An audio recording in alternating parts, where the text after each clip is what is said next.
We now once again come back and focus on the Iran-Israel conflict. And while we do, role of Donald Trump, his political capital, has it actually seen an increase or has he been impacted by the last fortnight developments? And let's put that out, viewers. The question that we are asking is he really come out as a genius in this, or he's actually come out as a joker? And we're going to put out several instances where there's been questionable reasons for us to doubt why he actually made those decisions. First and foremost, you're putting that out both for you to understand, and you can, of course, be a better judge of how and why Donald Trump actually made those decisions. First up, he actually teased peace, and then he spoke and launched the stealth bombers over Iran. He went on and spoke about how peace needs to be given a chance when it comes to negotiations with Iran, and then came the B-2 stealth bombers. Now, that's many believe something that lacks the gravitas that the president of US should be taking decisions with. But the other flip side to that is he actually executed the most precise B-2 strike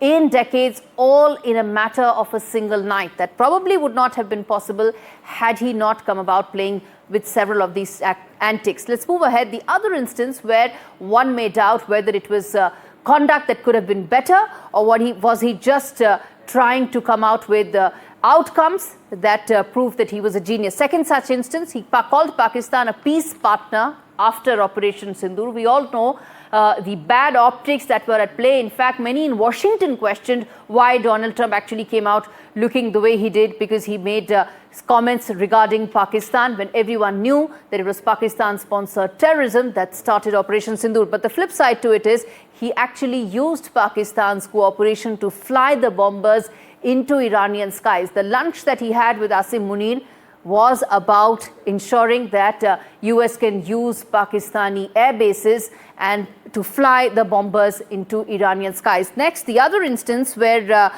Trump actually flirted with a Nobel Peace Prize even as global tensions exploded. He's been talking at length about how he's the only one who deserves a Nobel Peace Prize, and he's not really been given one at a time when globally tensions have been rising. But the other side to it is a lot of his supporters feel that he actually played that Nobel card to lull the adversaries before he ordered that Operation Midnight Hammer. So his supporters feel, and that's not just the MAGA brigade, several of Donald Trump's confidants feel that because the president spoke about the Nobel Peace Card and it derailed several of the adversaries, he could actually execute a near-perfect Operation Midnight Hammer. And the last thing is that he sent decoy B-2 bombers over the Pacific as a big media spectacle. And in fact, Pete Hegseth also spoke about it along with the Joint Chief of Staff, how this was actually a decoy because the real bombers were being sent eastward to Iran on the 36-hour bombing mission. Again,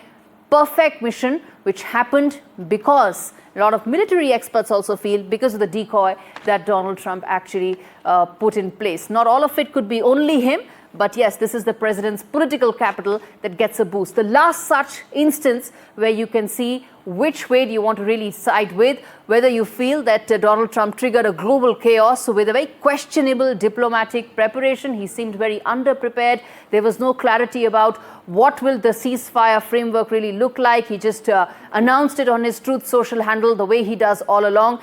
But the other side is what his supporters, his confidants, and the Trump administration feels is that this has allowed the Trump administration to rewrite the entire Middle East strategic map without actually losing a single American life. And may I add, the first time that America actually has been able to walk out of a Middle East crisis in less than a fortnight.